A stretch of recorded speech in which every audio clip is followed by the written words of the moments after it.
ఈరోజు రాష్ట్ర వ్యాప్తంగా వైఎస్ఆర్ కాంగ్రెస్ పార్టీ అభిమానుల పట్ల, వైఎస్ఆర్ కాంగ్రెస్ పార్టీ సింపథైజర్స్ పట్ల తెలుగుదేశం పార్టీ అధికారంలోకి వచ్చిన నాటి నుంచి నేటి వరకు జరుగుతున్నటువంటి హింసాకాండ, లేకపోతే హత్యలు, వీటన్నిటి గురించి తెలిసినటువంటి ముఖ్యమంత్రి గారు ప్రకటనలు ఒక రకంగా, పనులు ఒక రకంగా కనపడుతున్నటువంటి తీరుకి దేశ ప్రధానికి, హోంమంత్రి గారికి, రాష్ట్రపతి గారికి వివరించాలని ఉద్దేశం. ప్రధానంగా ఈ రాష్ట్రంలో జరుగుతున్నటువంటి పాలన హింసాత్మకంగా ఉంది, ఖచ్చితంగా ఏకపక్షంగా వారు అధికారం శాశ్వతం అన్నట్లుగా చేస్తున్నటువంటి కార్యక్రమాల పట్ల ఒక నిరసన వ్యక్తం చేయాలి. ఆ నిరసన కార్యక్రమాన్ని ఈరోజు ఢిల్లీలో నిర్వహించాలి, రేపు ఢిల్లీలో నిర్వహించాలని మా మాజీ ముఖ్యమంత్రి గారు వైఎస్ జగన్మోహన్ రెడ్డి గారు నిర్ణయించారు.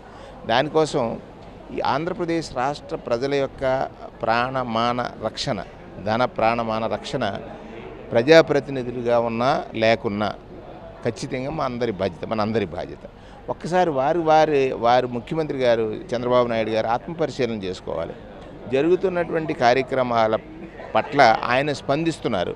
ఆ స్పందించే దాంట్లో ఏ విధమైన రిజల్ట్ వస్తుందో చూస్తే ఇక్కడ ఆయన స్పందించిన తర్వాత మరుసటి రోజు ఇంకెక్కువ జరుగుతుంది. ఇవి చూసినప్పుడు చాలా బాధాకరం.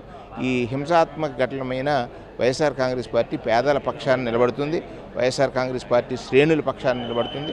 అన్నిటికంటే ముఖ్యంగా ఈ నిన్నటి వరకు జరిగినటువంటి పాలన ఏదైతే ఉందో ఆ పాలన మీద దుమ్మెత్తిపోయడం తప్ప రేపు నేను ఎలా పరిపాలిస్తానని చెప్పలేని స్థితిలో ఇవాళ డబ్బులు లేవని ఒకసారి, గల్లాపెట్టి ఖాళీ అయిందని ఒకసారి. జగన్మోహన్ రెడ్డి గారు ఏ రోజు ఆ మాట అనలేదే. జగన్మోహన్ రెడ్డి గారు కరోనా సమయంలో అన్నారా? అనలేదే.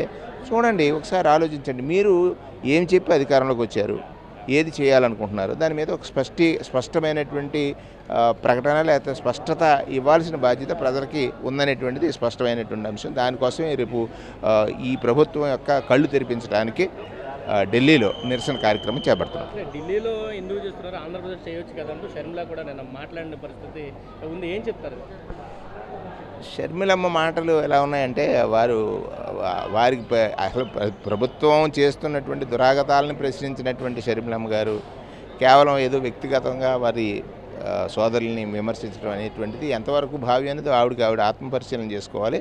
రెండవది ఏంటంటే, ఈ రాష్ట్రంలో గోడు వినేటువంటి నాయకుడేడి? అధికారులు ఏకపక్షం అయిపోయారు. అధికారుల మీద వాళ్ళు పెత్తనం ఎంత దారుణంగా ఉందనేటువంటిది వాళ్ళే చెప్తున్నారు. అది ఖచ్చితంగా దీనికి ఒక అడ్డుకట్ట పడాలంటే ఇన్ ది సెన్స్ దేశ ప్రధాని లేకపోతే రాష్ట్రపతి ఈ రాష్ట్రంలో జరుగుతున్నటువంటి అంటే హింసాత్మక ఘటనలు, గతంలో 75 సంవత్సరాలు అనేక ప్రభుత్వాలు మారాయి, వీరు కూడా పరిపాలించారు. కానీ ఈసారి ప్రవర్తన ఏ విధంగా ఉందనంటే భయానకంగా ఉంది. దాన్ని ప్రపంచానికి అంటే దేశవ్యాప్తంగా తెలియజేయాలనేటువంటిది ప్రధానమైన ఉద్దేశం.